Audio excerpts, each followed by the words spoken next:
But if he's well, supposedly Genova was, but then he wasn't. Right. So then determined that Genova was for whatever reason, and then they Moscarella. And then Moscarella, they played this guy.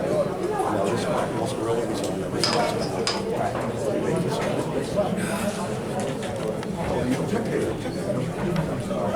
But if he goes out, he becomes the supervisor. I don't think he can take that. So doing all 217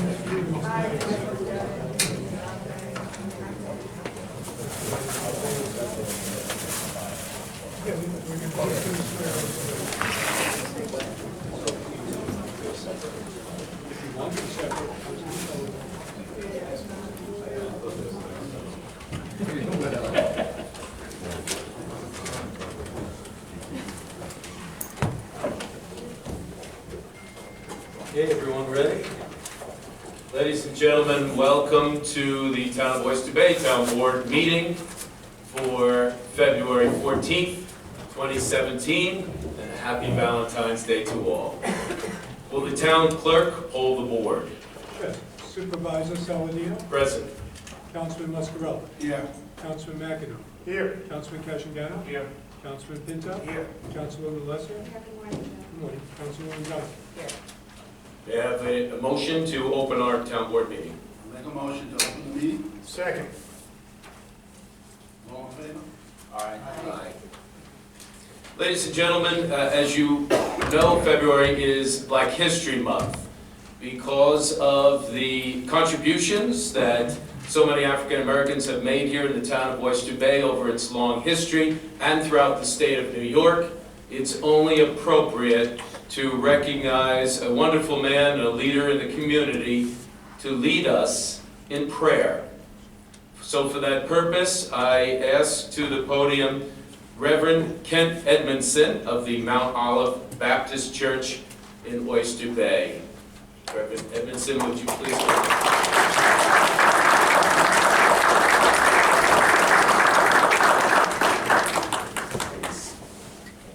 Would everyone please rise? All eyes closed, all heads bowed. Our Father and our God, we thank you so much for all that you do for us. For we realize that this is the day the Lord has made, and we shall rejoice and be glad in it. We pray, Holy God, now that you would continue to lead us and to guide us. Thank you for this supervisor, dear God. Thank you for this council. I pray, dear Lord, that you will bless their going out and their coming in. Continue to be merciful and kind, that they may govern righteously and according to all that you would have them to do. Thank you now for all that you do in our lives. In Jesus' name we pray and ask it all. Amen. Amen. Thank you, Reverend Edmondson. And now for the purposes in leading us in the Pledge of Allegiance, would you raise your hand if you're a veteran? Any veterans? Yes, sir. Judge Carmen, would you please lead us in the Pledge of Allegiance? Right from there is fine, sir. I pledge allegiance to the flag of the United States of America and to the republic for which it stands, one nation, under God, indivisible, with liberty and justice for all. Thank you, Judge Carmen.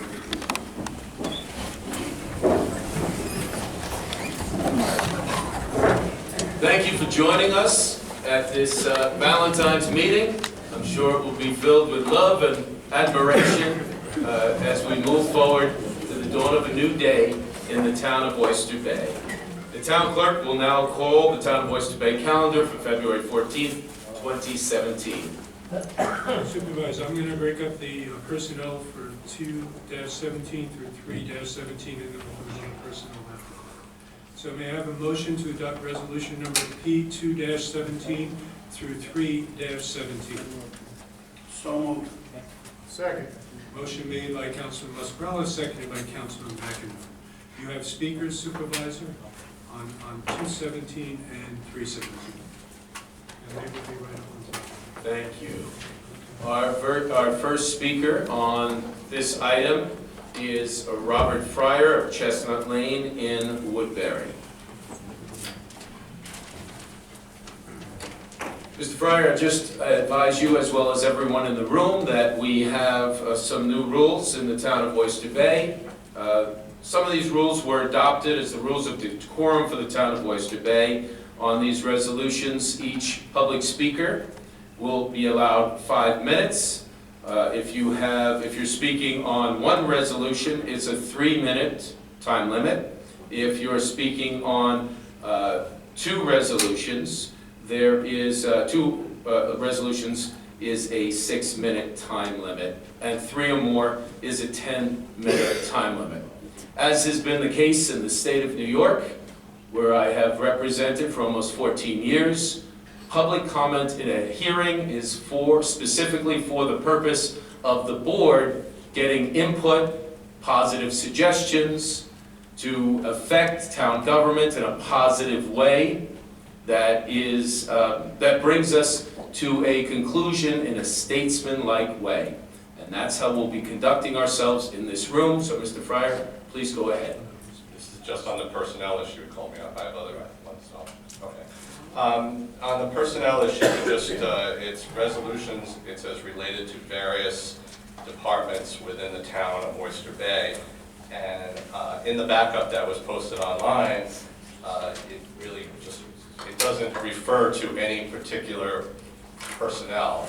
So what is the purpose of this personnel resolution, and does it involve promotions, people moving on the salary schedule? And if it is, who are they and where are they moving on the salary schedule? Well, their names are protected as by law, but we have changes in terms of titles within the town that provide for the best outcomes of town government. So are there promotions in this? Well, we include, among others, naming a town attorney today, which is a very important step in the future of our town, someone I'll be describing at great length in just a few minutes. Okay, so the names of people that are moving on this personnel schedule are private? I thought every single person who works in the town of Oyster Bay is public, and their salary schedule. Their names are not, their titles are, and their salaries are public information. But we're happy to listen to the information you have to bring before the board and take everything under consideration that you bring before us. So please proceed. Well, that was just really called up for those resolutions, and it talks about people. In the past, you've always listed who's moving on the salary schedule and where, and I'm not sure why that's now confidential. They all work for us. We should know who's where on the salary schedule, and if someone's getting promoted, who they are, and to what grade, and what their salaries are. This is public information. You guys all work for us, and I would hope you would make that public. You should make it public. Any information that you would like, please contact my office by letter or by email, and we will answer those letters. Thank you. Thank you.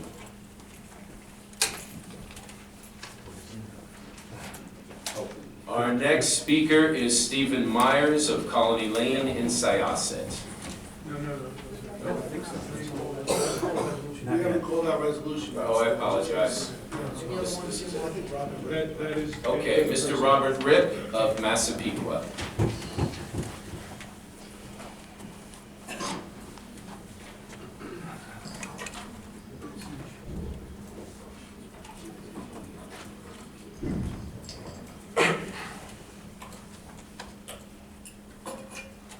My name is Robert Ripp. I'm from Massapequa, New York. New York State Town Law, Section 125, Paragraph 2 directs the supervisor to provide a financial statement to the town board at the end of each month, which should include a detailed statement of all money received and dispersed for that month, a copy of which must be filed with the town clerk. I hope that the town board is getting these statements. I foiled them, and my foils have been ignored.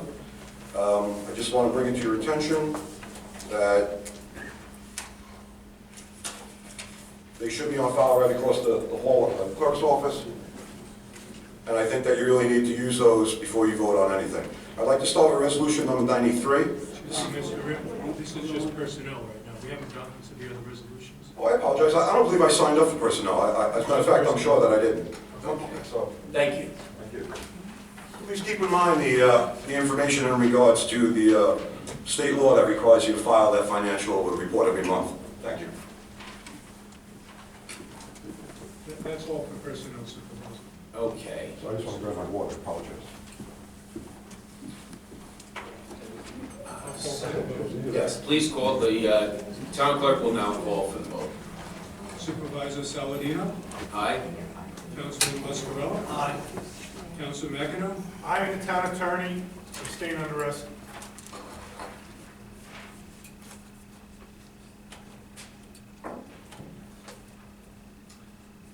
Councilman Cashagana? Did you call 2 and 3? I just called 2 and 3. We're gonna do 3 and 5 separately, 3 through 5 separately. I'm sorry, I need to know which I, there's, I called P2-17 through 3-17. I have 2 schedules. Are they both being called? I don't know what you... Okay, I am the town attorney, abstain on the rest. Thank you. Councilman Pinto? Aye. Councilwoman Alessio? Aye. Councilwoman Johnson? Aye. Okay, can someone tell me, is P217 the town attorney or P317 the town attorney? That's part of the issue I have. P317 is the town attorney. Motion to adopt. P317 Is the deputy Item supervisor town 10 secretary? is town attorney. I'm sorry, not blaming you, but if it's not clarified, I don't want to vote on something I don't know what it is. What I'll do then is I'm gonna go P-217 passes with 7 ayes. That's right. P3-17 passes with 5 ayes and 2 abstentions. Okay, so the motion has passed. So you can swear in whoever you'd like to swear in. Thank you. at this point. This motion has passed, and will bring more and more clarity and transparency with every board meeting. We are, it is part of our mission. And, but at this time, I believe it is time to swear in some of the people who have just been voted on to serve us in the town of Oyster Bay. And that first person is our town attorney. Joseph Nocella is an exceptional attorney in our county, town, and state government. The decision to bring Joseph Nocella aboard represents a unique opportunity to bring in someone who not only has an extensive background with municipal government, but also has a sterling track record as a federal prosecutor and a litigator who has always gone above and beyond the call of duty. It happens to be a very rare find, to find a former federal prosecutor with extensive experience in municipal law. Joseph Nocella graduated Columbia Law School with honors, and his unprecedented credentials go back to his appointment, dating back to his time as Assistant U.S. Attorney in the Criminal Division of the United States Department of Justice, Eastern District of New York, where he was commended by the Director of the FBI for his efforts in prosecuting racketeering, extortion, and fraud cases. Nocella has proven time and time again to have the highest moral and ethical standards, as well as a willingness to take on the toughest battles here to protect the interests of the residents of the town of Oyster Bay. Nocella has accumulated considerable time and experience in municipal government with Nassau County over the last decade. He served as counsel to the Nassau County Executive and Legislature, managing attorney of the County Attorney's Office, and as counsel to the Office of Housing and Community Development. for the purpose of swearing him in. Just want to bring to your attention, Supervisor. Yes, Should act on the personnel actions first before the swearing in. okay. I appreciate the introduction, Mr. Nassau, but so that everything is proper, you should pass the personnel action resolutions first. Thank you for that distinction, and let's make sure we get to that. So if the town, We just did. You did the personnel resolutions, there are also PAs. Look on your calendar, there are P2 and P217, and PA 317 and PA 517. That's correct, we were gonna do those separate. They need to be done first before the swearing in. Okay. advice of counsel is to do that first, so the town clerk, We have a motion Before to, we do it, could we understand what the distinction is? Yeah, honestly, there's nothing here in this backup that shows anything of what we're voting on. Vicki, would you explain to us this motion? Mr. Supervisor, town board members, the P2 and 3 are for what we call the add and deletes. That's just to change manning tables and to change our budget. That's the salary information, that's the title information, but that's only budget information. The PA are the personnel actions. That is the appointments of commissioners, town attorney, things of that nature. So the first thing you voted on was just the budget and the salaries and the titles, to be able to put them on our manning tables. The second group that you're going to be voting on next are the actual appointments. Is that the 2 pages or the 1 page? The 2 pages, the personnel, they're P2, we broke them up so that the P3 only has to deal with the people who you are dealing with on the personnel actions. The other ones are just governmental names of people who, I have one that is a trainee currently, who went through his 2-year training period, who is now entitled to be put into his one position. It's a civil service thing, just an automatic procedure. That's one. So I kept the governmental things separate from the second half. But the ones on the 3 are the ones that are attached to. And can we go over these one at a time, please? Absolutely. The first one we'll be voting on now is, who? Well, the P2. You can name the title, Commissioner, will you vote on Commissioner of Public Works? Will that be the first one? I don't know what order they're in. do you want these? Does somebody know? Why don't you, send her a sheet so we can go through them using the titles rather than names. Yes, please.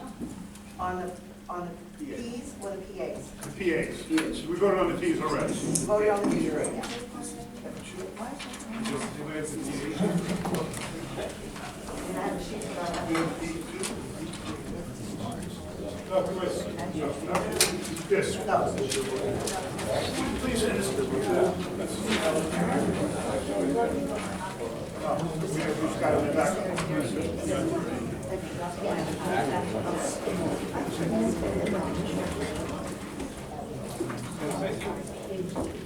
Everybody ready? The ones I have are not numbered, so I don't know what number. Why don't we We'll go with the commissioner. The commissioner's go through them back. one by one? The first one I have here is. Can I ask you before you do? Absolutely. Is the resolution outstanding 3 or 2? Is the resolution that you're about to introduce and us vote on, does it deal with P3 or P2? PA. PA. The P2 and 3 are done. Does PA cover all the positions on 2 and 3, or just one of the 2? Three positions. The P3 adjusts the salaries. Is that all that's left, is P3 on the No, PA, you did or those. everything? The Ps are already done, those are separate issues. I understand. Now just on the PAs, I'm sorry, personnel actions. Does it encompass all of the positions on 2 and 3? No. Just 3, Just 3, yes. which, if I'm not mistaken, is the deputy supervisor, the town attorney, the town supervisor, commissioner of public works, and commissioner of planning and development. Yes, it's the Commissioner of Public Works, it is the town attorney, and it is the Commissioner of Planning and Development. The deputy supervisor is strictly a supervisor appointment, it's not a town board appointment. It's 3 positions? Yes. There's 5 on Number 3. Because the deputy supervisor is not a board appointment, it's just for the supervisor. And the These town are board. supervisor take out, so it's the remaining 3. Okay. So just for description of the public, 2 of these items do not require a town board vote to place them in the position. The Only to fund it.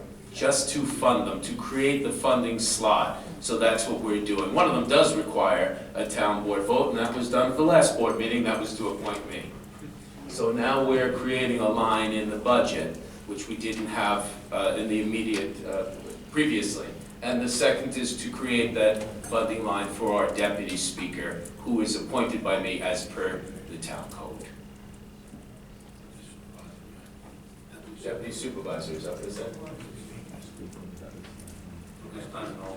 Okay, any other questions? Everybody okay, I'll call it. Yes. Town clerk will call the vote. We have a motion to adopt resolution number PA3 through PA5. On the motion, So moved. Second. on the vote, Supervisor Saladino. Aye. Councilman Muscarella. Aye. Councilman McEnon. Abstain on Commissioner of Public Works, aye on Town Attorney, abstain on Commissioner Dean Baker.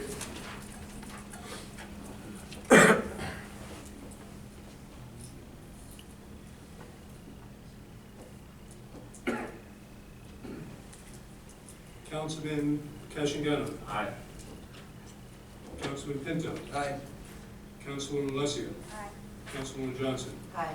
Motion to adopt resolution PA3-17 through PA5-17 passes with 7 ayes on the town attorney, 6 ayes on the other 2 appointments, with 1 abstention. Okay, that part of the calendar is complete. You may swear in. Thank you. I appreciate the time and the detail that was presented, as we will continue to make transparency and information to the public one of our high priorities. So, Joseph Nocella, an excellent candidate for town attorney. I want to thank the board for for your votes. As I mentioned earlier, Joe Nocella, Columbia graduate with honors, is a former federal prosecutor of the Eastern District with extensive municipal law experience, and that's rather rare. He has considerable time and experience in Nassau County government, to the former Nassau County executive, the legislature, and managing attorney of the county attorney's office, and a counsel to the Office of Housing and Community Development. With his extensive experience, especially as a former federal prosecutor, Joe's experience will dovetail very nicely with the mission of the town of Oyster Bay. I present to you our new town attorney, Joseph Nocella.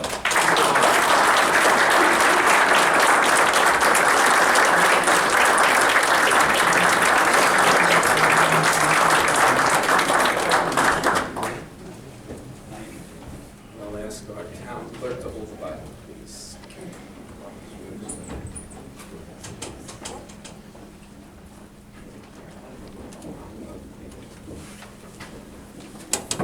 Raise your right hand and raise your left hand on the Bible. And repeat after me. I state your name. I, Joseph Nocella, Do solemnly swear do solemnly swear to uphold the Constitution of the United States of America, to uphold the Constitution of the United States of America, to uphold the Constitution of the State of New York, to uphold the Constitution of the State of New York, and to uphold the laws and the code of the town of Oyster Bay. and to uphold the laws and the code of the town of Oyster Bay. And I further promise And I further promise to embrace my duties to embrace my duties as the Oyster Bay Town Attorney as the Oyster Bay Town Attorney with dedication with dedication to the best of my abilities. to the best of my ability. So help me God. So help me God. Congratulations.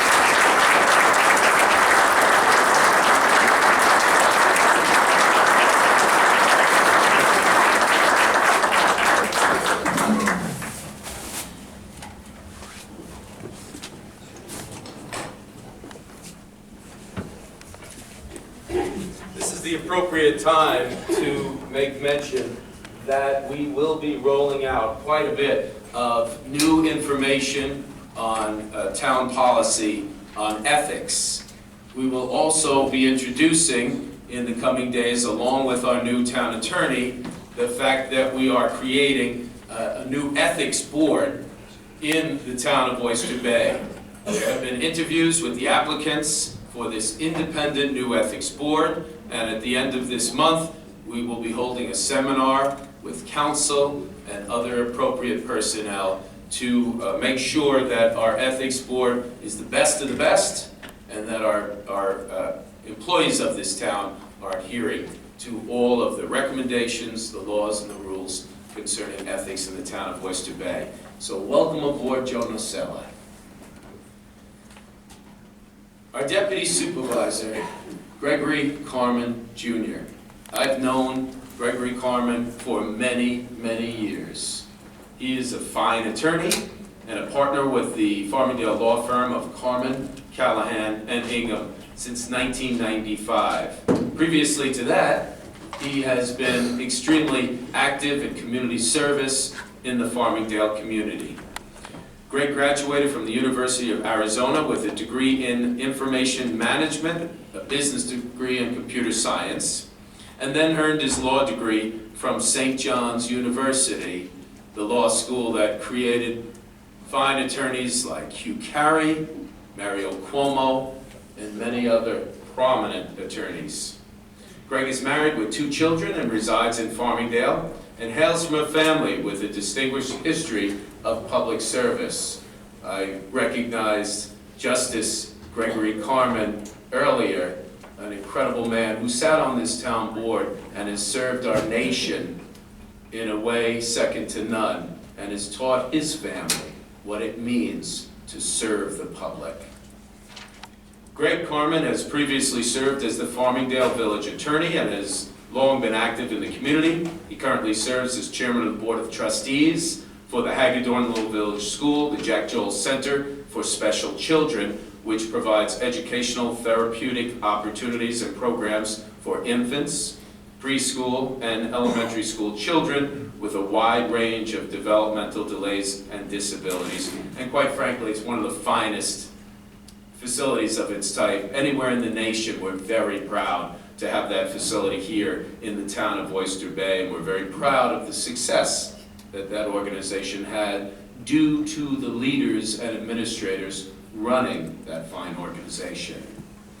Greg is also the founder and chairman of the Sleepy Hollow 5K Run, which is a charity run held in Massapequa, and he has long been active in scouting. He's a member of the Farmingdale Rotary Club, and quite frankly, I know firsthand that he is an amazing administrator who will be bringing his talents here to the town of Oyster Bay, and whose resume fits very well with the mission of this administration and this board. And I am proud to introduce to you someone who is here for the residents of the town of Oyster Bay, our new deputy supervisor, Gregory W. Carmen Jr.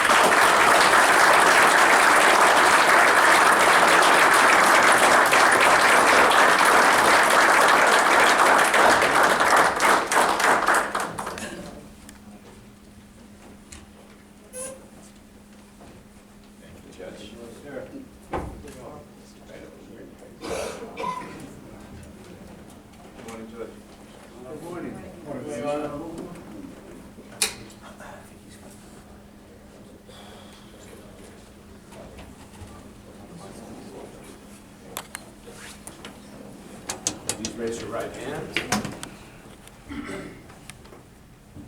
and repeat after me.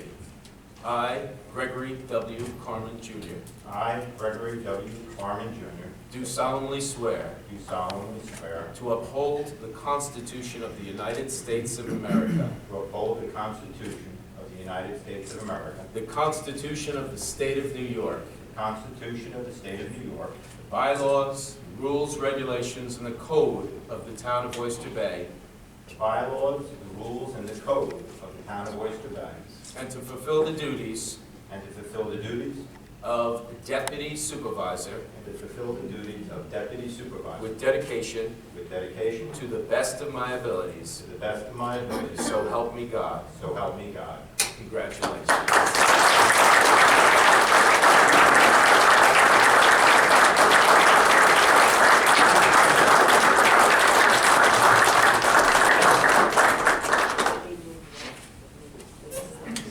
Thank you, and thank you. How about a hand for Judge Carmen?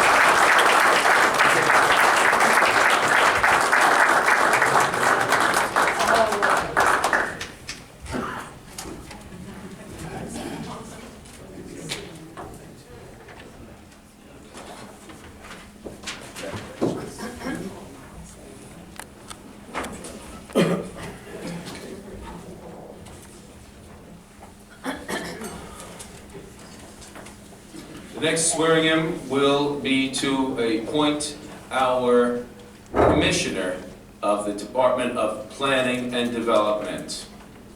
It's no secret that great change is needed in the town of Oyster Bay. And one of those areas where we are tremendously committed to bringing great change to better serve the residents of our beautiful town is in the building department. Well, we have just the right person whose attention to detail, whose commitment to our town, and whose resume and experience is tremendous. A wonderful blend of institutional knowledge of the town and experience at bringing about that change. Because quite frankly, in the past, she has instituted that change and now will be able to continue in that great work. And that is Leslie Macarone.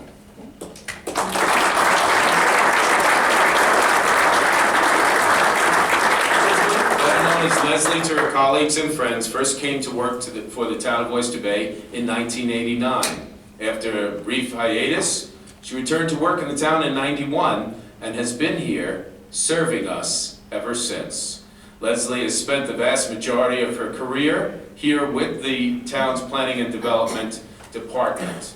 Most recently, Leslie has served as Deputy Commissioner in the Division of Engineering in the town's Department of Public Works.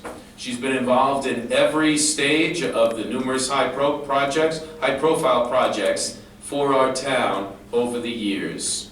Coming back to the Department of Planning and Development, Leslie will serve our residents and property owners in the town of Oyster Bay, and she's the right person to get this job done.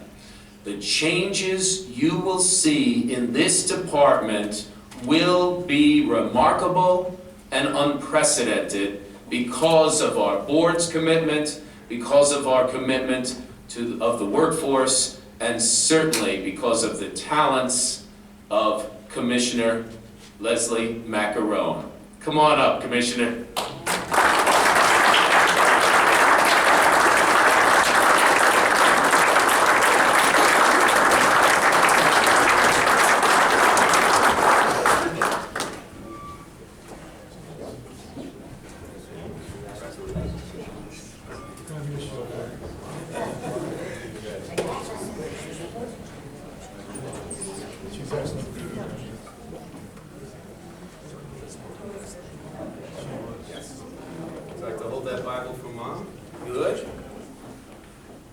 Please repeat after me. I, Elizabeth Macarone, I, Elizabeth Macarone, do solemnly swear do solemnly swear to uphold the Constitution of the United States of America, to uphold the Constitution of the United States of America, the Constitution of the State of New York, the Constitution of the State of New York, the rules, bylaws, and the town code the rules, bylaws, and the town code of the town of Oyster Bay, of the town of Oyster Bay, and I further promise and I further promise to uphold the responsibilities to uphold the responsibilities as the Commissioner as the Commissioner of the town of Oyster Bay's of the town of Oyster Bay's Department of Planning and Development Department of Planning and Development with dedication with dedication to the best of my abilities, to the best of my abilities. so help me God. So help me God. Congratulations.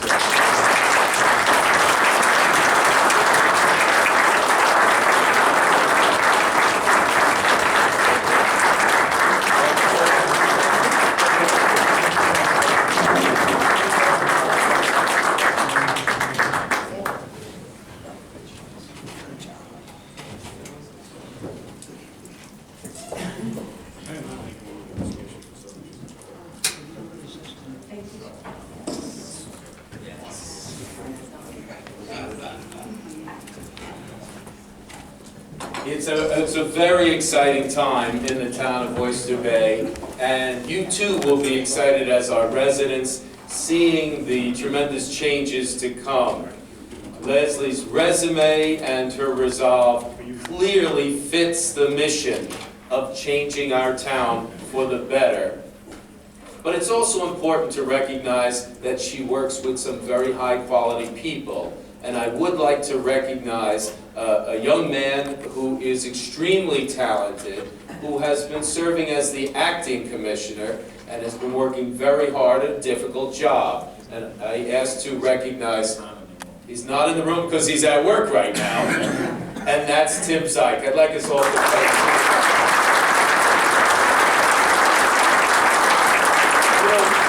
When you put some of your best people together, the outcome will be something special. And Leslie, you and Tim and the good people in that department understand the mission of this administration and this town board to change that department radically to best serve our residents. Thank you. Looking forward to working with you.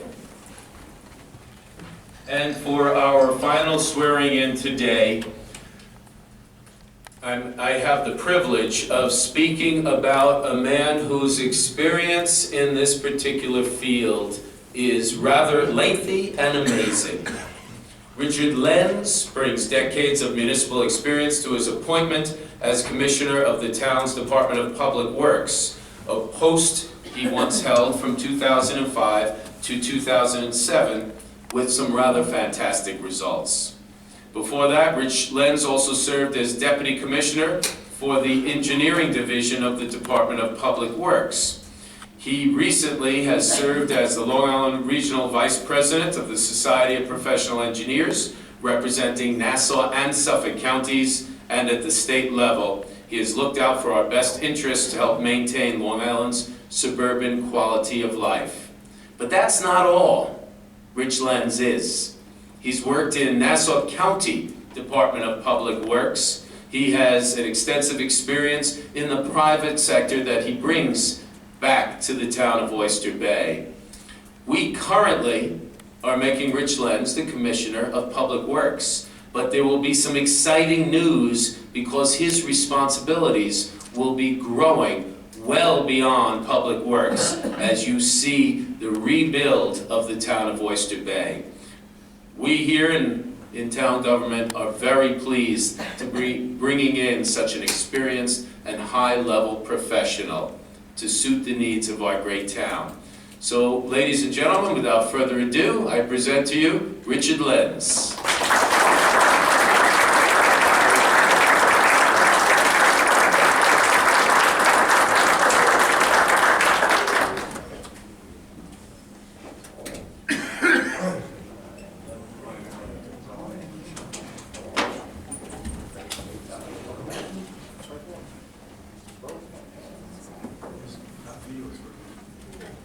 Would you kindly hold this Bible? And why don't we put you right in there? Okay, if you raise your right hand and repeat after me. Right hand up, left hand on the Bible. I, Richard Lenz, do solemnly swear to uphold the Constitution of the United States of America, to uphold the Constitution of the United States of America, the Constitution of the State of New York, the Constitution of the State of New York, the rules, regulations, and bylaws, the rules, regulations, and bylaws, and the town code and the town code of the town of Oyster Bay. of the town of Oyster Bay. And I further promise And I further promise, to uphold my responsibilities and I further promise to hold my responsibilities as Commissioner as Commissioner of the Department of Public Works Commissioner of the Department of Public Works with with dedication dedication and and to the best of my abilities. to the best of my ability. So help me God. So help me God. Congratulations. Would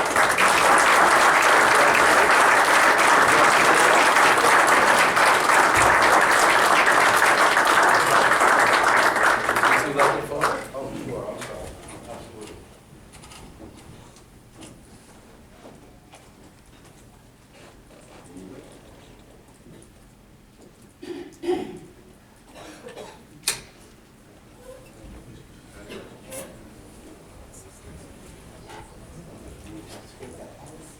Public Works is an area very important to the residents of the town of Oyster Bay.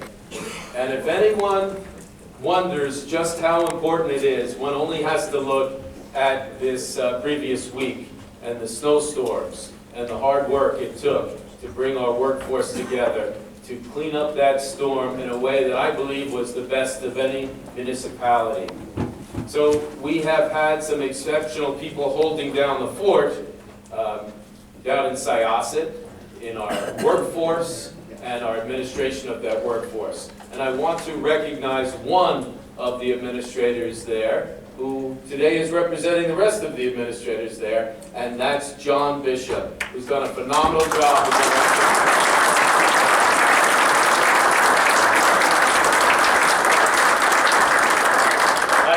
that tremendous changes are coming, and Rich Lenz will be at the helm of those changes that will bring the most efficient way of bringing these services to the residents at the highest quality. Rich, got your work cut out for you, and we're going to be putting you to work as quickly as today. Congratulations.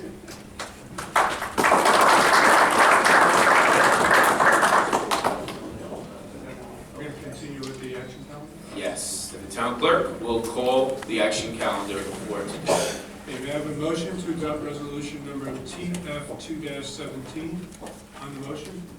So moved. Second. Motion made by Councilor Muscarella, seconded by Councilor McEnroe. There are no speakers, so we'll go right to the vote, unless you'd like to explain what the transfer of funds is. Well, in short, we have a transfer of funds on TF 217 relating to the transfer of funds within various departments. Specifically on this first one, it's a $95 equipment maintenance account from the town attorney's office to continue to have a service contract on one of our pieces of equipment quite clearly. On the vote, Supervisor Saladino? Aye. Councilor Muscarella? Aye. Councilor McEnroe? Aye. Councilman Casciano? Aye. Councilman Pinto? Aye. Councilman Alessio? Aye. Councilman Johnson? Aye. Motion to adopt resolution number TF 2-17 passes with 7 ayes. May I have a motion to table resolution 85 and 84 on the motion? So moved. 85 and 94. 85 and 94. So moved. Second. Motion made by Councilor Muscarella, seconded by Councilor McEnroe. On the vote, Supervisor Saladino? Aye. Councilor Muscarella? Aye. Councilor McEnroe? Aye. Councilman Casciano? Abstain on number 77. No, this is just. Oh, I'm sorry. Table. I'm jumping the gun.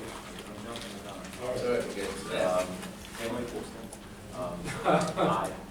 Okay, Councilman Pinto? Aye. Councilwoman Alessio? Aye. And Councilwoman Johnson. Aye. Motion to table resolution 85 and 94 passes with 7 ayes. May I have a motion to adopt resolutions 65 through 94, noting that resolution 85 and 94 have already been tabled? On the motion. So moved. Second. Okay. Motion made by Councilman Muscarella, seconded by Councilman McEnroe. Supervisor, you have multiple speakers on this. Yes.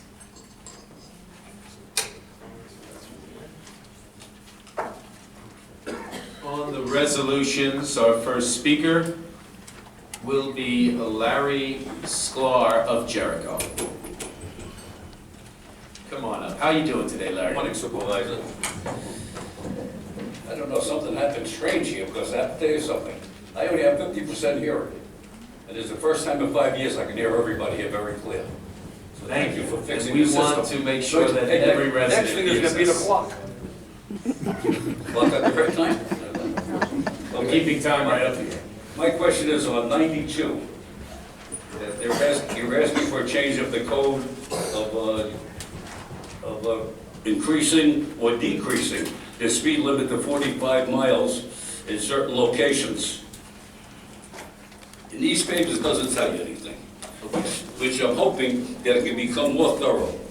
Are we increasing the speed 25 miles in certain locations? Or are we decreasing the speed? We are decreasing the speed along the service road. Because that doesn't say that here. Well, we thank you, because the purpose of public comment is to have input and be a positive influence on the town board and the town of Oyster Bay. The only reason I asked the question, I never travel less than 27 miles. All right, Larry, this is for... Never more than 50 miles. This is to authorize the clerk to have a sign in the Newsday to have a hearing on March 7th.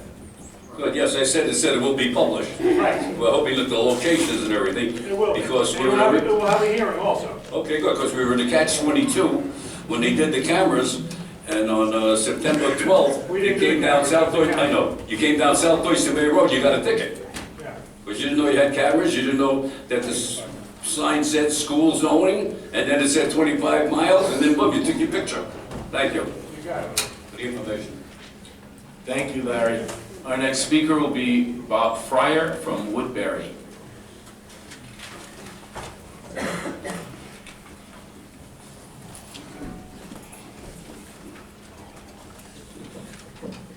Good morning. Good morning. Okay, first on resolution number 69, this is regarding a refund for somebody from the Tappan Marina. Just to bring to your attention, we're in the day and age of cyber theft, ID theft, things like that. Putting up on the website for backup a deposit slip from the town of Oyster Bay with its routing code and account number for the whole world to see is really not very careful. Very good point. Second, resolution number 70, the next resolution, issuing a refund to Ken's Faucet and Toilet Repairs. I highly doubt Ken's Faucet and Toilet Repairs appreciates having a copy of his check with his routing number and account number on the internet for anyone to see. Okay. Resolution number 72. That is for sound equipment for music under the stars. First question is, I see the period is from February 15th through December 31st. I'm not aware of any music under the stars taking place in the winter. So I'm curious why that contract is for that. And also I see that, and also the Super Sound Entertainment Inc. doing business as Brilliance Event Productions. I'm curious, that person that lists his name as, I believe it's Robert Richards, correct me if I'm wrong, what's his connection to the town?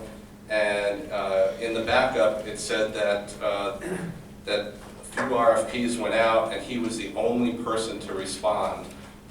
So I'm curious, there's lots of different companies out there that do sound, so I'm wondering, and it looks like this person has been used over and over again, so I'm curious, what is his connection to the town, and why is it that only more RFPs weren't solicited to see? And I'm going to just morph that into the next resolution, which is really part of this, but a different company called EKO Productions. And the owner of that company is listed on the contract is Stephen Porcelli. And I'm curious, that also said there were 6 RFPs, and that's for $140,000. The previous one was for $65,000. Stephen Porcelli, that's for $140,000, also says there was only 1 response for an RFP, and his is for, I guess, I'm sorry, the previous one was for lighting, his is for sound. When you go to both websites for both companies, they both do lighting and sound. So I'm curious with regard to those resolutions, if you could answer that. All done? Is that all? I have other resolutions. You want me to just go through them all? Yeah, why don't you go through everything, and you're using your time appropriately. Okay. Resolution 74, 94 lists not to exceed $10,000 in the contract for videotaping, but it lists the price as $3,100. So I'm wondering why there's the contract, or the resolution is not to exceed that much money. Resolution 82, I know this is community development funds, and I'm curious what that is going to be. It's $1 million, and I'm curious what that's being used for, and when did we receive that money? You got rid of 70, you took off 85, right? As far as 86 is concerned, that was the loss in a lawsuit to Reclaim New York because the town was found to not be providing FOIL information. That cost the town, almost $3,700 plus Matthews Rosea's time in court. To me, that's, if we were doing foiling, that would be great. I'm just also curious now, 87, the Town Clerks Association for $2,100, and I'm curious what you get out of that by being a member of the Town Clerks Association. Resolution 88, again, you talked about a new day in Oyster Bay, but again, I see companies like Sidney Bound and Son, Lero, Cash and Spinelli, Nelson Pope, it's the same people over and over again. Sidney Bound keeps getting contracts. They seem to do everything. Last meeting, they got over a $2 million contract for IT services. So it seems like there's very little that they do. And then Resolution 91, $405,000. It says there were 2 companies that bid on this. The other company that bid was not listed in the backup. I'd like to see if we could see that. And then number 93, you're asking for a waiver for Justin McCaffrey to continue in his job. I'm assuming that means because he's in the pension system already, or he's taking his pension. And I'm curious why you couldn't find someone new at a lower salary. That's it. Thank you. Thank you very much. You're all done with your time then? I'm done with these questions to my, and Okay. now you can So answer. why don't you take a seat, please? Are you going to answer them? Yes. Okay.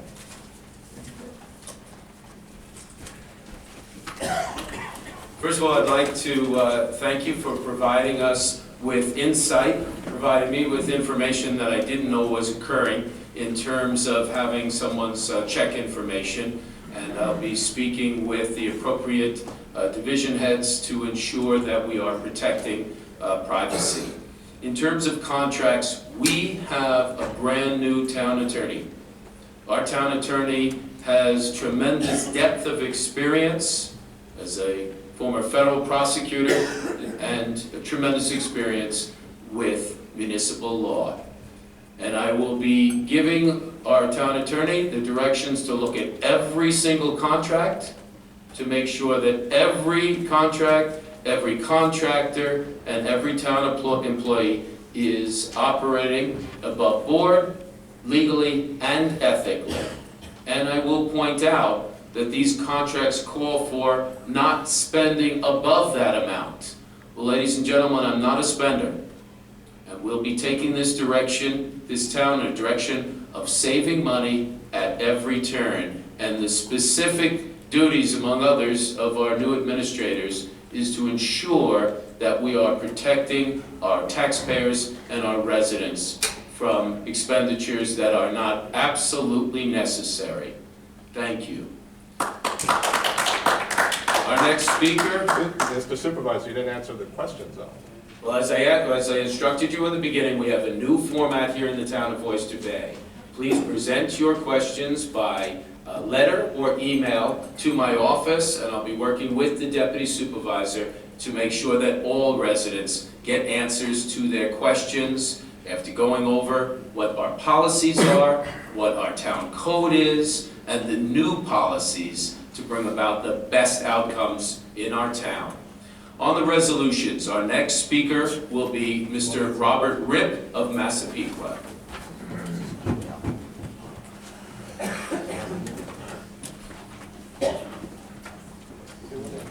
Happy Valentine's Day, Mr. Ripp. I'm sorry, Happy Valentine's Day, it's nice to meet you. You too. My name is Robert Ripper from Massapequa. I mentioned before, I want to start out with resolution number 93. Resolution 93, this resolution has nothing to do with the hiring or the salary of Commissioner of Public Safety, Justin McCaffrey. You're going to agree to waive his obligation to report his income to the pension system. What I'd like to explain to you is that Section 150 of the Civil Service Law of the State of New York authorizes that retired public employees may not be rehired and receive pension benefits while serving the state or political subdivision. However, Sections 211 and 212 of the Retirement and Social Security Law of the State of New York present exceptions to Section 150. Section 211 provides a waiver to the Section 212 earnings limitation of $30,000. The New York State Civil Service Commission may grant waivers under Section 211 for retired employees to be employed in positions in the classified service of municipalities.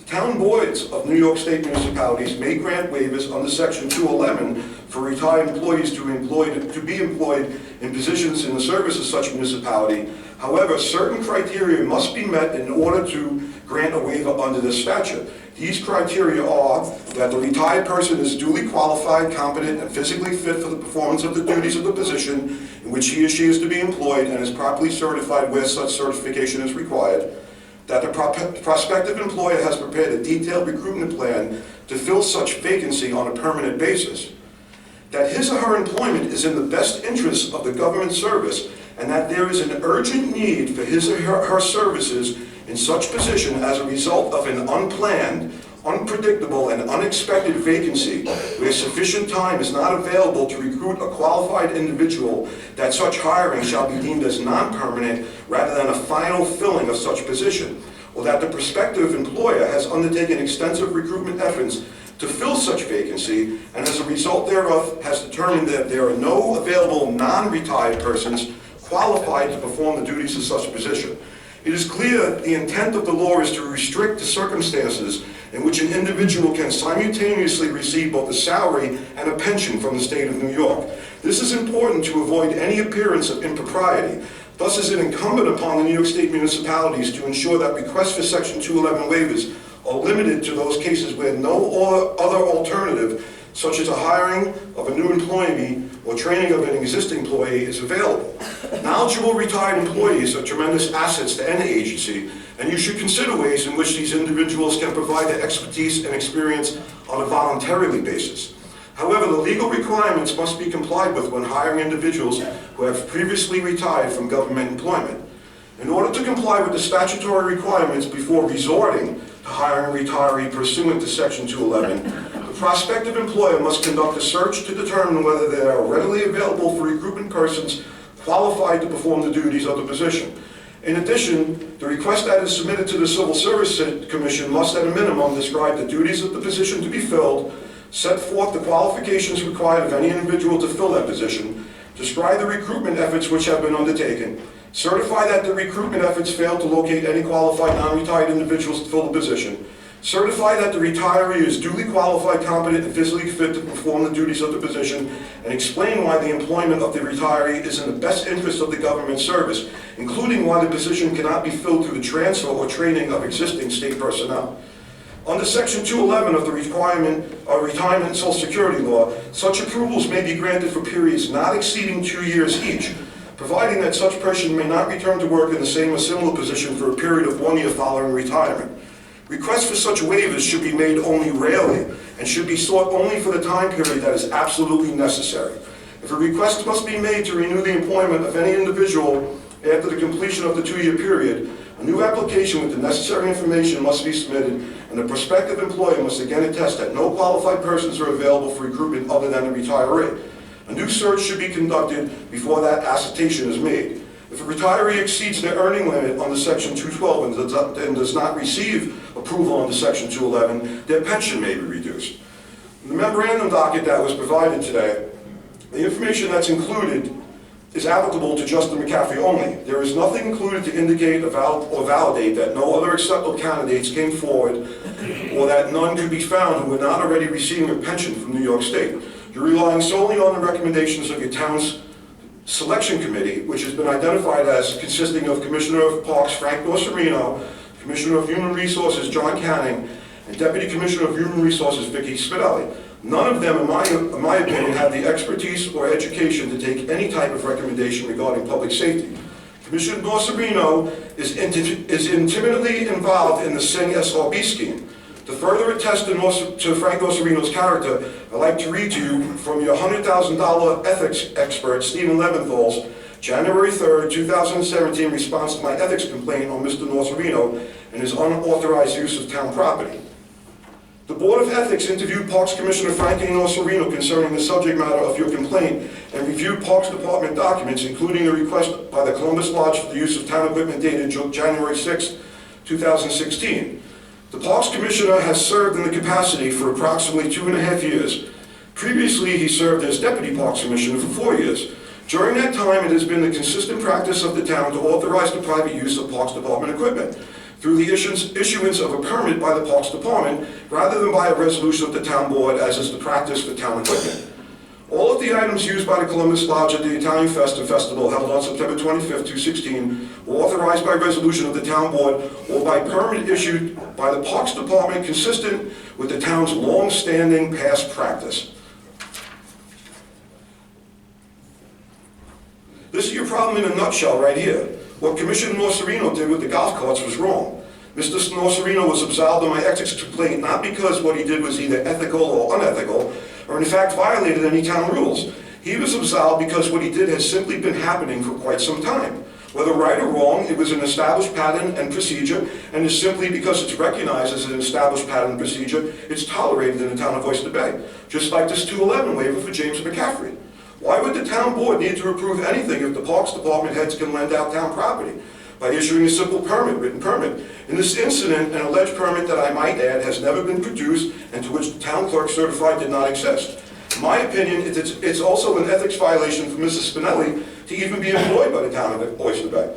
To add insult to injury, Mr. McCaffrey, as Commissioner of Public Safety, is directly responsible for both the continuity of government plan and the town's official succession list, which as far as I know, we still do not have in place. Commissioner McCaffrey also intentionally provided me with false and misleading information in response to my Freedom of Information request regarding the town's other irreplaceable security expert, Andrew Melkenny.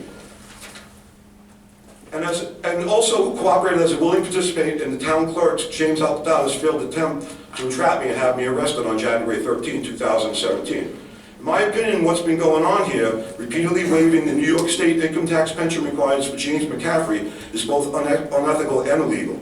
And I think that Mr. McCaffrey, as a retired member of the service, New York City Police Department, should realize that himself. The people that are being hurt here, the people that are contributing to the New York State pension system.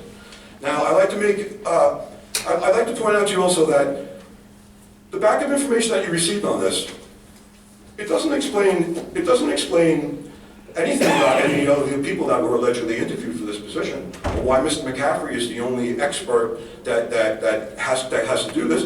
And quite frankly, this doesn't mean that Mr. McCaffrey can't be the Commissioner of Public Safety.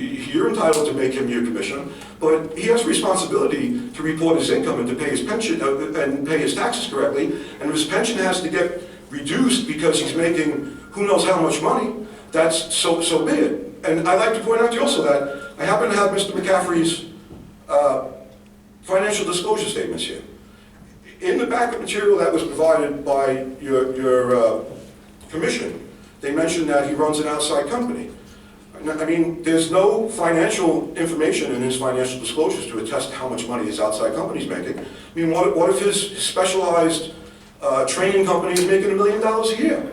I mean, if he's making X amount of dollars there, and he's making so much here, you really have to waive his requirement to report his income on his pension? I really, you know what, I think that this is your opportunity, right here and now, to start showing what you're about, that you're not all talk, that you're action. Because if you're all action, I'll be with you. Thank you very much. Thank you for your testimony. To address these issues, once again, we have a brand new town attorney in the town of Oyster Bay, a former federal prosecutor who is also an expert in municipal law. I myself have come from Albany, where for well over a decade I've been the ranking member of the Government Employees Committee, where we have provided for pension bills for law enforcement, for all municipal employees across our state. Municipal employees who have done a fine job serving the people. Municipal employees, Mr. Ripp, like you and I, who have worked in government, and you who are getting a pension, Sure. and I'm someone who is not getting a pension. Someday. But the point is that no one in the town of Oyster Bay is above reproach. And we will be looking at every single operation and process. I happen to know that 25 people were interviewed for this position, but I will still ask our town attorney to look into the matter to ensure that every employee and every process that we have in this town is done correctly and is done with ethics and a commitment to the taxpayers and the public first and foremost. Are we clear on that, Mr. Nocella? Yes, we are. Thank you very much. Our next speaker will be Paul Molinari from Hicksville.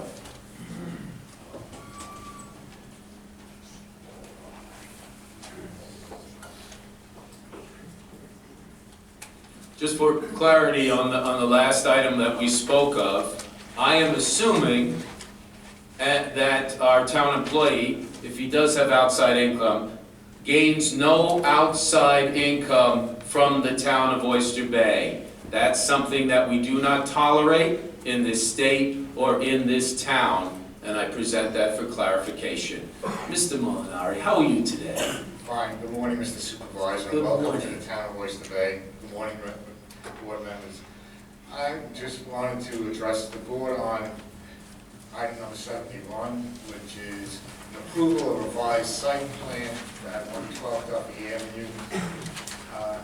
I have no objections to it, but and the operator there runs a very clean operation. But I have a concern. If you look at on Google Earth, you can see the site plan. There's 2 buildings existing there, and the rest of the space is always used for storage of damaged cars that they're going to be working on. So where is this building going to go?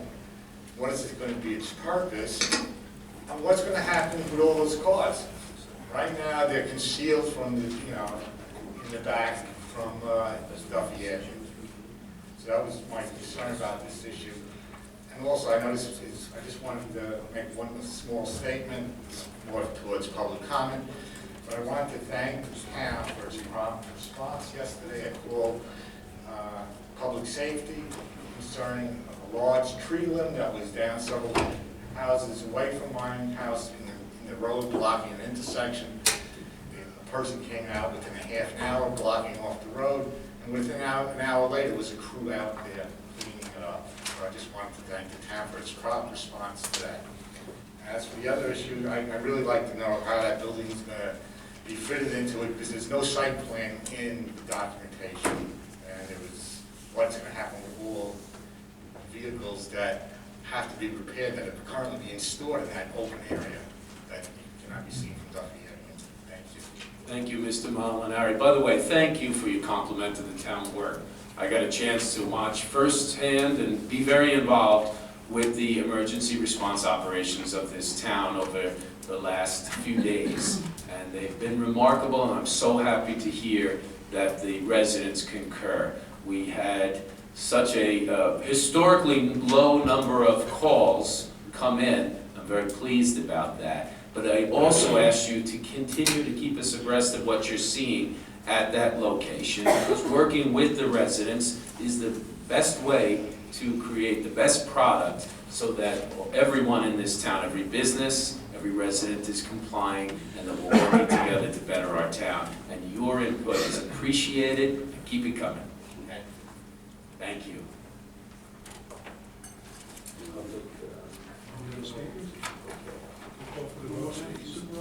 Yeah, there are no more speakers. If there are no more speakers on our resolutions, the town clerk will call for the vote. Supervisor Saladino? Aye. Councilor Mascarell? Aye. Councilor McEnough? I had all with the exception of 72, 73, 74. 72, Are you abstaining or? I'm voting no on 72, 73, 74, and 81. 81, we should have much higher fees for outside residents.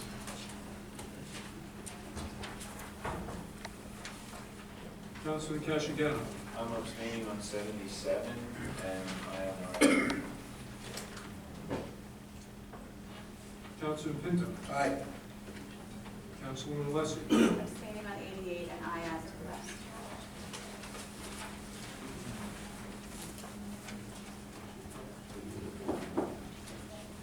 Councilwoman Johnson. Aye.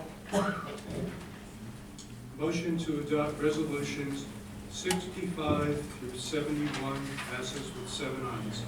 Motion to adopt resolution 72 through 74 passes with 6 ayes and 1 no.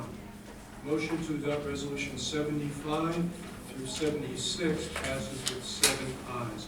Motion to adopt resolution 77 passes with 6 ayes and 1 abstention. Motion to adopt resolution 78 through 80 passes with 7 ayes.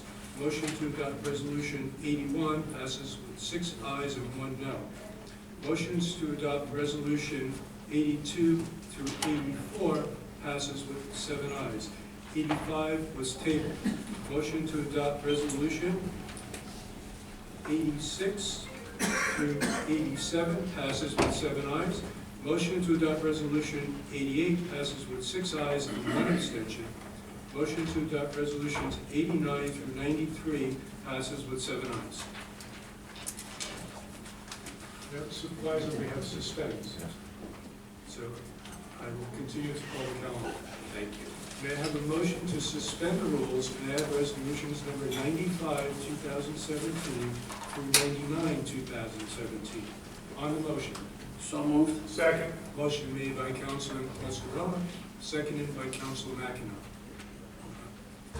There's no speakers that I have. I don't know if anybody in the audience wants. You just call them to suspend, you gotta get them on first. That's correct. On the vote, Supervisor Saladino? Aye. Councilman Mascarella? Aye. Councilman McEnroe? Aye. Councilman Cashagano? Aye. Councilman Pinto? Aye. Councilwoman Alessia? Aye. Councilwoman Johnson? Aye. Motion to suspend the rules and add resolutions number 95, 2017 through 99, 2017 passes with 7 ayes. May I have a motion to adopt resolutions number 95 through 99, 2017? On the motion. So moved. Second. Before we take that vote, I'd just like to point out that these resolutions reflect intermunicipal agreements between the town of Oyster Bay and other municipalities for sand and salt and the ability to access those materials. As we saw rather successfully through this last storm event, working with our fire departments and our villages and our municipalities in a cooperative way is the best way to fulfill our responsibilities of safety to the residents. But we also have a responsibility for suiting the needs of the taxpayers. And these municipalities are paying for the sand and the salt, and we will continue to look for ways to evoke intermunicipal agreements to bring down the unit costs and to make to bring about the highest levels of efficiencies in our town and in other municipalities. Thank you. On the vote, Supervisor Saladino? Aye. Councilman Mascarella? Aye. Councilman McEnroe? Aye. Councilman Cashagano? Aye. Councilman Pinto? Aye. Councilwoman Alessia? Aye. And Councilwoman Johnson? Aye. Motion to adopt resolutions 95, 2017 through 99, 2017 passes with 7 ayes. Calendar is complete. Thank you, Mr. Town Clerk. We have public comment before, oh, I'm sorry, the motion to close. To close the meeting. Second. All in favor? Aye. Thank you. Before we move to the public comment, I'd like to thank my colleagues on the Oyster Bay Town Board and the elected officials and staff of our town and our department heads for being very helpful, transparent, and have really guided us in a way to bring about my first board meeting with success, and I appreciate that, and we will be working hard to make each one better, more transparent, more informative, and more inclusive with every resident in our town. And with that in mind, we are going to begin our public comment period as we spoke about the new rules of the town, and I greatly appreciate your adherence to those rules and policies. Our first speaker will be Stephen Myers from Syosset.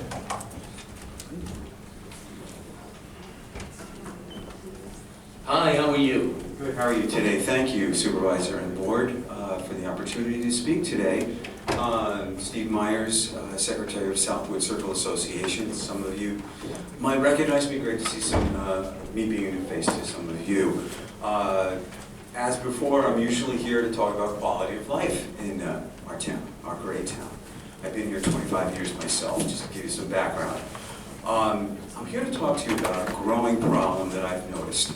This is the use of high-powered, arc white, ghostly white, LED garage security lights, motion censored, I might add. Used to be a time when we would go into our residence, our beautiful streets, nice, warm, glowing lights. Now all of a sudden we're bombarded with these white lights that just turn on and off and on and off all night. I thought, as a victim of this, I'm also an observer as a secretary of an association, and I reached out to some of my other neighbors, and they too are having the same problem. Some are able to talk to their neighbors and lower the lights or shield them. Other towns, through my research, have anti-glare codes. So I'm really here to ask for advice. How can we get a code on the books? How do we, do the council suggest a code? Because it's a growing problem, it's getting worse, and it feels like our streets are the backyard of a prison cell with these white lights. Here are my suggestions to solutions. Please. Number one, folks that have spent a lot of money on these lights, I think we need to install shielding of some sort that has to become mandated. I think there should be a rule that you cannot have motion sensors in the front yards. We have lighting. On the side yard, I can get it, but these motion sensors they shouldn't be in the hands of regular people. They don't work right, they go on and off. I, being a victim, I have to keep my blinds drawn all night. I can't enjoy quality of life watching television in my house because the light is going on and off. It's ridiculous. My second suggestion would be, these folks, obviously it's very expensive. It could be grandfathered in with shielding of some sort. There has to be a code. And then we need to remove the use of these type of lights in a residential setting. I can understand industrial or security settings. So I ask for any help. I'm here to help you. If we can get a motion for a resolution to look into this growing problem, and it is a growing problem, it's a quality of life issue. Thank you, Mr. Myers. I really appreciate you bringing this to our attention. And I'm going to ask that our new Commissioner of P&D, Leslie Macarone, meet with you so you can give her your information. And I'm going to ask you, Commissioner, to please take a look at the town codes of the other municipalities on Long Island. And as we all know, experience is a mighty teacher, right? Well, we've been involved in the New York State Legislature, and specifically in the Assembly, on lighting issues over the years. And I'm also going to work with you, Commissioner, so that we take a look at the state codes as well as one House bills that had some very good information, but for one reason or another didn't pass into law, so that we can embrace every opportunity to address the good ideas that you bring forth, the good ideas that have been in legislation, and the good ideas that have been proposed, so that the town of Oyster Bay can embrace the best of those ideas and come up with a policy that suits your needs, the needs of your residents in your civic association, the needs of all our residents, and does it in a fair and proper way. Thanks very much for your time. Thank you. God bless. Paul Lombardi of Oyster Bay. Good morning. Good morning. How are you? It's going to be about 6.5 minutes. I know it is. Okay. Oyster Bay's harbor shoreline is started with many public beaches that thousands of members of the public use each year. Each year, thousands of members of the public also take to the waters of the harbor to enjoy such activities as water skiing, tubing, and swimming from their boats. Today, I'm here to discuss a public health and safety issue. It will be in two parts. I will first address the public health issue, and then I will speak on the safety issue. As all of the members of the board should be aware, the town leases approximately 1/3 of the harbor to a corporation. These leases are located right in the center of the harbor, with all the town beaches being adjacent to them. One of the corporation's activities that they do daily, sometimes 7 days a week, is dredging with 6 or 7 boats. This dredging activity causes tons of sediments each day to be lifted into the water column, where the lighter sediments drift from the top to the bottom of the water column to the underwater lands adjacent to the leases. Those underwater lands are where our bathing beaches are located. On a calm day, one can see with their naked eye the sediment trail on the bathing beach and actually follow back to its source, which is the dredge boats. The unsuspecting public is unaware of this and probably just assume it is a natural occurrence. Now, what does the New York State Department of Health say with respect to swimming in dredged waters? The Health Department states that. Now, this is a direct quote from the Health Department's website on swimming in dredged waters. It states that cloudy or turbid water can contain more microorganisms than normal and also affect a person's ability to see underwater hazards. The key word in the preceding sentence is more. By the public being exposed to sediments being stirred up by dredged waters, there is an increase in microorganisms such as bacteria, viruses, or parasites that can make a person sick. Today I'm going to discuss just one microorganism in the bacteria family that has just recently become an issue in our harbor. The New York State recently discovered Vibrio being active in our waters.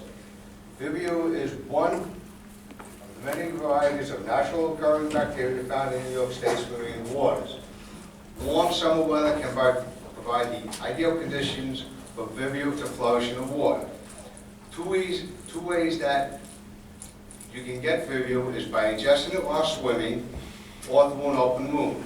95% of Vibrio in the water is found in the sediments. I don't believe that lifting sediments during the summer months is a safe idea for the public that utilizes the water. Now let me discuss the safety concerns. In the past year or so, the company boats have been cited with a number of unsafe boating operation tickets. 2 of the incidents involved the town's Bay Constable boat and a boat owned by the company. On another occasion I'm aware of, there was an accident involving one of the corporation boats and a member of the public's boat. In another, there was an incident involving a number of Bayman boats and a dredge boat. Of the ones witnessed by constables, tickets were issued. Of incidents not witnessed by constables directly, incident reports were filed by members of the public. There have also been a number of incidents that have occurred that I'm aware of where no reports have been made or tickets issued. Now let me just briefly discuss the nature of the boats. In a January 23, 2015 article in The Guardian, Mr. Camerata, who is an attorney for the corporation, described the boats that the corporation operates. He is quoted as saying that the boats that the corporation operated are restricted in maneuverability. Oyster Bay's town attorney's office stated in papers filed with a court when describing a boat operating their boat on leased grounds, presence in the leased shellfishing grounds creates a severe danger of collision with the large dredging boats used by the lessee. During the summer months, hundreds of children are learning to sail on those waters. Their classroom takes them directly right onto the leased lands. One can look out onto the water and see these tiny boats practicing right alongside these large dredge boats that are restricted in maneuverability. You can witness this each day at Teddy Roosevelt Park or at Sewanee. Decisive action and steps must be taken by the town board to protect the public at large and our greatest resource, our children. In negligence law, the risk perceived is the duty defined. The risks discussed today are not perceived risk, but are actual risk to the public. The duty falls on the town board to protect their constituents from this risk. The board should not be willfully blind with respect to this, but should use their inherent police powers and a rationally based law in the protection of the public. I am asking the town board to pass an ordinance prohibiting dredging during the period of May 15th through Labor Day. The corporation can simply harvest their crop during the other months of the year when the public health and safety would be less of a concern. Do I have any questions? I do. Why stop at Labor Day, Mr. Maloney? Why not proceed, I know Myself, I like going to the beach in September, usually it's pretty nice. When we go a little further out. I would think being further out, but I'm trying to make a weather window or window period in which the public's health and safety would be, greatly at risk. Well, Mr. Lombardi, your comments do not fall on deaf ears.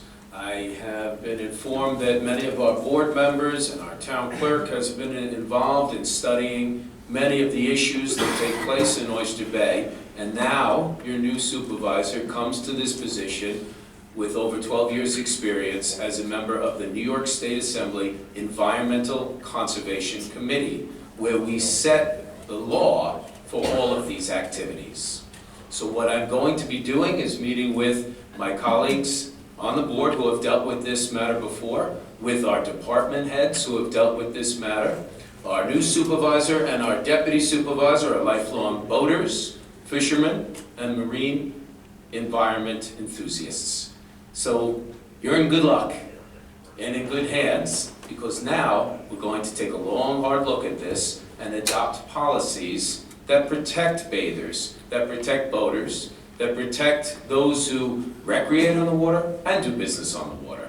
And I know, working with people like yourself, we're bringing good information and very positive, constructive testimony to this board, that we can forge new policies to address these issues properly. Do you believe that the decision will be made before Memorial Day? On this Well, we have some time to look at this before Memorial Day. I'll ask you to please give your information. Is Commissioner Bergen here? Okay, please give your information to Commissioner Bergen, who heads up our Environmental Resources Division.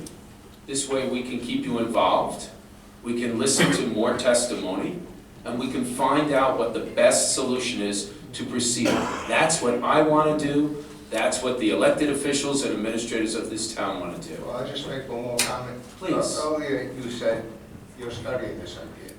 The important thing to note that there were no studies as to the effects of dredging in Oyster Bay Harbor.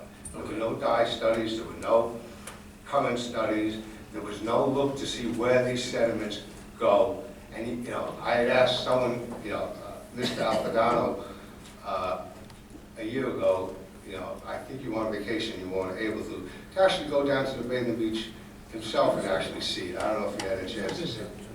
I've been working with Mr. Painter. Yeah, but did you actually see it yourself when I was discussing the sediments on the beach? We were going to take a look at this. I would like to personally meet you down at the beach. Would you meet with me? Well, of course. Good, good. Yeah, And I've read thousands of pages, so I can actually give you a pretty good education on some of the issues and some of the concerns. So, yeah, I'll call your office, we'll set up a meeting, and we'll have a casual meeting down at the beach. Perfect. You come with, I'll give you a short presentation, and you can have some questions. I would I'm enjoy sure you'll that have very a lot of much. questions. Thank you. All right, thank you. I appreciate you being here.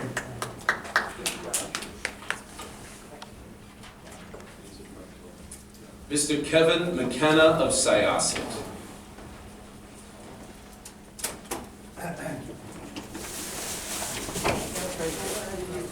Good morning, how are you today? Good morning. Still Happy morning. Valentine's Day. Happy Valentine's Day. Still morning. Good day, everybody. I'm Kevin McKenna from Syosset. Could I first ask, what is your email address?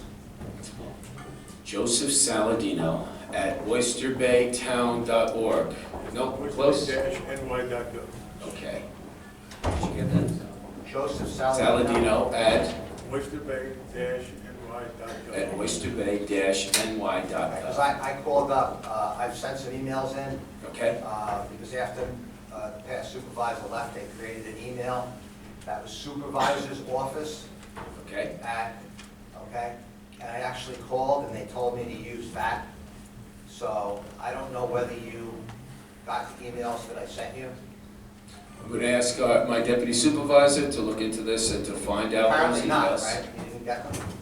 I'm going to ask that the staff look into this and find out so we can get that resolved. Okay. First of all, congratulations on your new position. Thank I you. mean that. Thank you. I believe that a good man is a man of his word. Well, I'm going to skip over that, because as I've written to you in email, I did write to you in email, and I was very, very happy to hear about your commitment to make transparency and ethics, embedded in the town. And that really should not be as difficult as it sounds. Many of us here have many unanswered questions, the foils, and just some questions in general. So I would hope that the board would enlighten you to some of the ones that maybe weren't answered because of the fear. I would imagine that there's kind of fear in being careful what you say around here and what you don't say in light of the investigations that were going on and still are going on. It must be very, very difficult to come in and have to try to build a team with people who are worried about whether they tell the truth or not. So right now, the ball is in your court. And in my mind, the game started at 10 o'clock today. I like the way that, I like the approach, but it's going to be very, very soon that we deserve to get answers. Due to the deteriorating financial conditions that have occurred in Oyster Bay, I will be the first to tell you that I had my opinions about you being selected as a politician's, as the politicians selected you and not the people. Because I saw it as business as usual, and I hope that you can prove me wrong. I wanted an experienced business manager, and that's what I wanted. But I realized that acceptance is a part of living, so I accept the fact that you're the supervisor and I respect it. And I always give people a chance that they deserve. I've heard that you've been all over in the town of Oyster Bay, different departments, meeting people, and that's great. I would also ask that you direct somebody in the town of Oyster Bay, because I was recently shocked to find out, or I was told, that you do not have any organizational chart in the town of Oyster Bay. So that must have been very, very difficult for someone like you coming in, wanting to see who's who and names, and you don't have any organizational charts, so I've been told. That would be very nice. A lot of towns have that on their websites.